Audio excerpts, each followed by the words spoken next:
فیصل وابڈا کی بھی چھٹی ہو گئی۔ آج الیکشن کمیشن نے بتایا کہ وہ ڈسکوالیفائی ہو گئے ہیں اور آرٹیکل 62(1) کا شکار ہوئے ہیں، کیونکہ انہوں نے جھوٹا بیان حلفی جمع کرایا تھا کہ وہ دوہری شہریت کا حامل نہیں ہے۔ یہ اس وقت کی بات ہے جب وہ قومی اسمبلی کے انتخابات لڑ رہے تھے۔ الیکشن کمیشن نے یہ بھی بتایا کہ اب چونکہ آپ سینیٹر بن گئے تھے اپنے قومی اسمبلی کی سیٹ کو چھوڑ کر، جس کی بنیاد ہی جھوٹ کے اوپر رکھی ہوئی تھی کیونکہ آپ نے جھوٹا حلف نامہ جمع کرایا کہ آپ ڈیول نیشنل نہیں ہیں، تو اب آپ سینیٹرشپ سے بھی نااہل ہیں۔ یہ بھی الیکشن کمیشن نے کہا کہ آپ کا جو نوٹیفیکیشن ہے سینیٹرشپ کا اس کو روک دینا چاہیے۔ الیکشن کمیشن نے بتایا کہ فیصل وابڈا نے اپنے رویے سے خود کو مشکوک بنایا اور پھر بطور ایم این اے سینٹ الیکشن میں ووٹ ڈالا۔ الیکشن کمیشن نے یہ بھی کہا کہ ووٹ ڈالنے کے فوراً بعد انہوں نے بطور سینٹ کے امیدوار کے طور پر اپنے آپ کو پریزنٹ کر دیا، اور اس طریقے سے عجیب و غریب طریقے سے، جس کو ہم نے اس وقت بھی موضوع بحث بنایا کہ جی آپ کو نظر آ رہا ہے کہ ایک بندہ کام کیا کر رہا ہے، اس کو پتہ چل گیا کہ اس کی قومی اسمبلی کی نشست جانے والی ہے کیونکہ اس نے بیان حلفی جھوٹا بنایا ہوا ہے، تو پہلے اس کو الاؤ کرتے ہیں کہ وہ بطور ممبر قومی اسمبلی کے ووٹ ڈالے اور اس کے بعد وہ سینٹ کی سیٹ کا امیدوار بن جاتا ہے۔ یعنی ایک طرف سے وہ ووٹ ڈال کے الیکٹ کرنے والا ہے سینیٹرز کو، اور ادھر سے پھر وہ خود سینٹ کی سیٹ کا امیدوار بھی بن جاتا ہے۔ تو یہ اتنا بڑا فراڈ جو آپ کے سامنے ہو رہا تھا، آپ کو نظر آ رہا تھا، تو الیکشن کمیشن نے اب بتایا کہ جی یہ کام کرنے کے بعد جو پتہ چلا کہ ان کا کنڈکٹ مشکوک ہے اور جو تحقیقات سامنے آئیں، تو اب فیصل وابڈا صاحب جو ہیں وہ فارغ ہو گئے۔ یہ بھی انہوں نے کہا کہ آپ نے جو تنخواہیں مراعات لی ہیں وہ 2 مہینے کے اندر اندر آپ نے واپس کرنی ہے۔ ویسے ان کے لیے کوئی مسئلہ نہیں ہوگا، ان کی جائیدادیں جو ہیں وہ بہت زیادہ ہیں، پیسہ ویسا ان کے پاس خوب ہے۔ چمک یہ انسان کے ہاتھ کی نہیں سکتی، جس حد تک یہ جا چکے ہیں زبان سے چمکا ہوا لگا۔ جہاں تک اپوزیشن لیڈر نے بات کی، وہ تو آپ کو پتہ ہے بیچارہ بھاگ اس لیے گیا کہ اس کے پاس جو بے ایمان جھوٹا تو تھا ہی، انگریزی اس کو پڑھنی نہیں آتی، اردو اس کو لکھنی نہیں آتی۔ کیا آپ خود بھی مقابلے کے لیے تیار ہیں؟ بالکل تیار ہیں۔ کون سا آپ کا ہتھیار ہے پلیز دکھائیں گے؟ بلاگ ہے یا بلاگ بھی ہے اور بہت کچھ ہے۔ اتنی نوکریاں آپ کی آنے والی، میں یہ نہیں بات کر رہا سالوں کی، میں ہفتے 10 دن 2 ہفتے 4 ہفتے کی بات کر رہا ہوں۔ آج آپ وی لاگ بنائیے گا، وی لاگ بنائے گا، لوگوں کو بتائے گا میں مسالہ لگا رہا ہوں، چھوٹا مسالہ لگائے گا، ضرورت پڑے تو شان کا لینا، پیسے کا بڑھ جائے تو وہ بھی مجھ سے لے لینا۔ فیصل وابڈا صاحب ایک کیوریس کیس ہے، اور آپ کو ان کی سیاسی کیریئر سے، جتنا بھی ان کا سیاسی کیریئر ہے، جس طرح بھی وہ بنا، آپ کو بہت سارے سبق ملتے ہیں۔ ایک تو یہ کہ فیصل وابڈا ان لوگوں میں سے ہیں کہ جو سب سے زیادہ بولنے والے لوگ ہیں۔ یہ کمال ہے ویسے اس نظام کا کہ جو سب سے زیادہ اپنے آپ کو پاکستان کے جھنڈے میں لپیٹتا ہے، جو سب سے زیادہ گلا پھاڑ پھاڑ کے نعرے مارتا ہے احتساب کا، جو سب سے زیادہ باتیں بناتا ہے، اس کے اندر سے اتنی ہی 2 نمبری نکلتی ہے۔ جس سے مراد یہ نہیں ہے کہ حب الوطنی کی باتیں کرنے والے فراڈ ہیں، لیکن جو شخص جو ہے غیر معمولی طور پر اچھل کر یہ تمام باتیں کرتا ہے، تو شک یہ پڑتا ہے کہ وہ سب کام اس وجہ سے کرتا ہے کہ اس کو اپنا آپ چھپانا ہوتا ہے۔ تو اپنا آپ چھپانے کے لیے آپ اپنے اوپر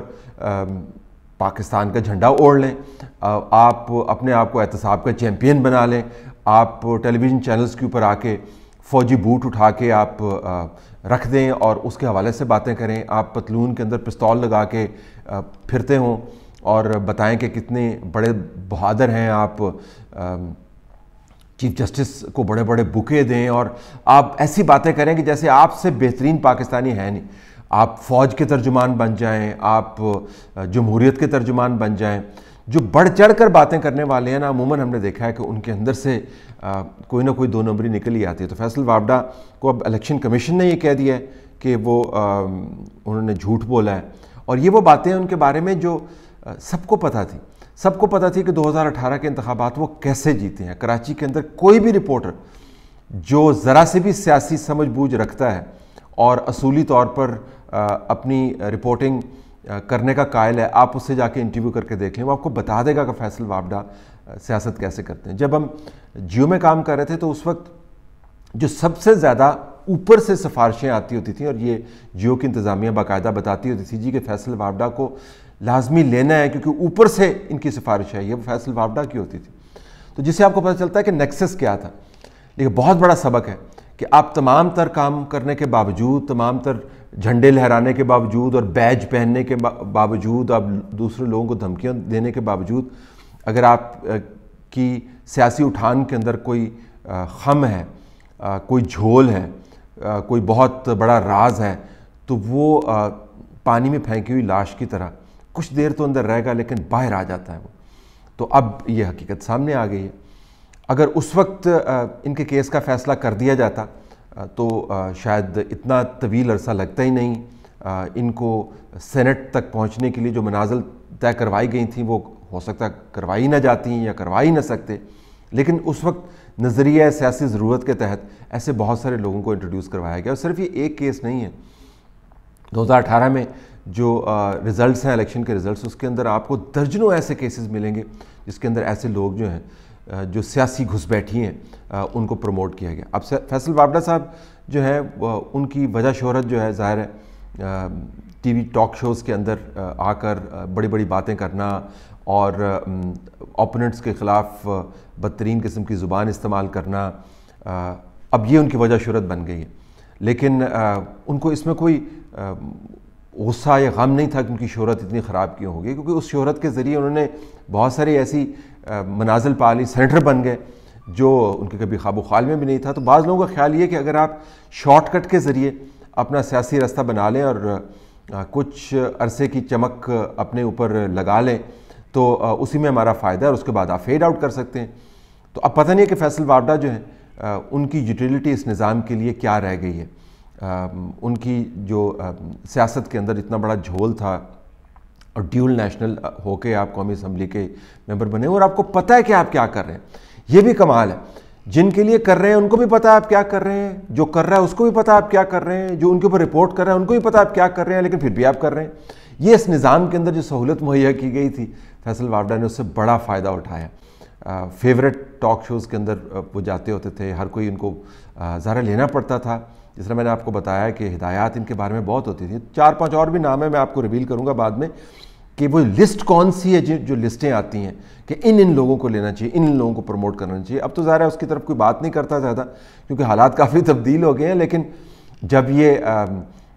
ذہن میں خناس سمایا ہوا تھا کہ ہم نے پاکستان کو تبدیل کر دینا ہے اور ہم نے ایک انقلاب لے آنا ہے اور ہم نے یہ تجربہ کامیاب کروانا ہے، تو اس وقت اس خناس کے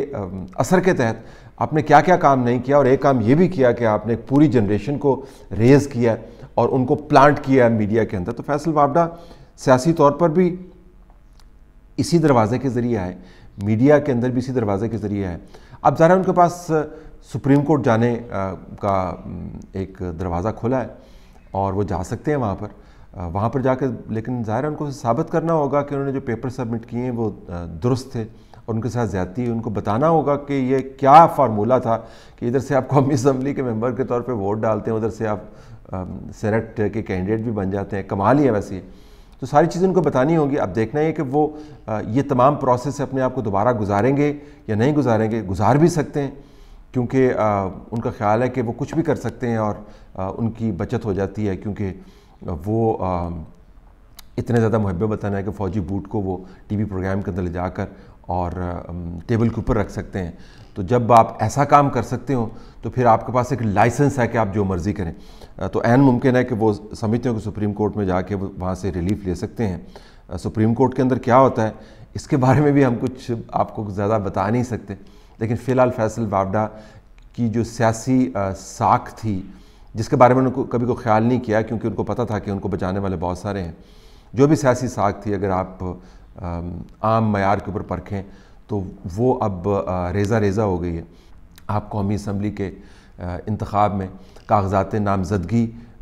کے اندر جو آپ نے معلومات دی ہوئی ہیں وہاں سے لے کر سینیٹر بننے تک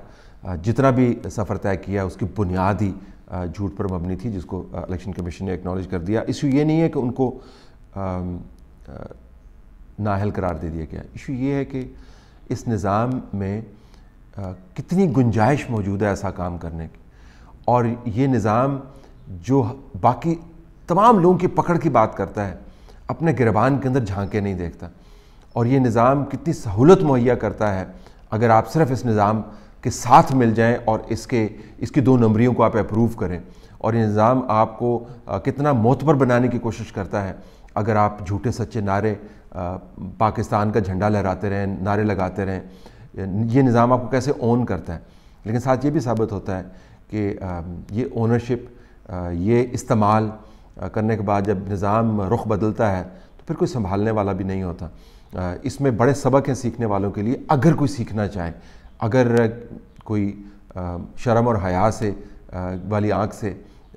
اپنے سیاسی کردار کو دیکھ لے، اپنے ذاتی معاملات کو دیکھ لے اور اپنے کنڈکٹ کو دیکھ لے تو اس میں سے بہت سے سبق سیکھے جا سکتے ہیں. یہ ایپیسوڈ ہے بڑی ریویلنگ، لیکن اس کا آخری مرحلہ جو ہے میرے خیال میں ابھی ہونا باقی ہے. دیکھتے ہیں کہ وہ سپریم کورٹ سے جا کے کیا ریلیف لیتے ہیں. لیکن فی الحال الیکشن کمیشن کے فیصلے نے تو ان کی ایسی کی تیسی کر دی.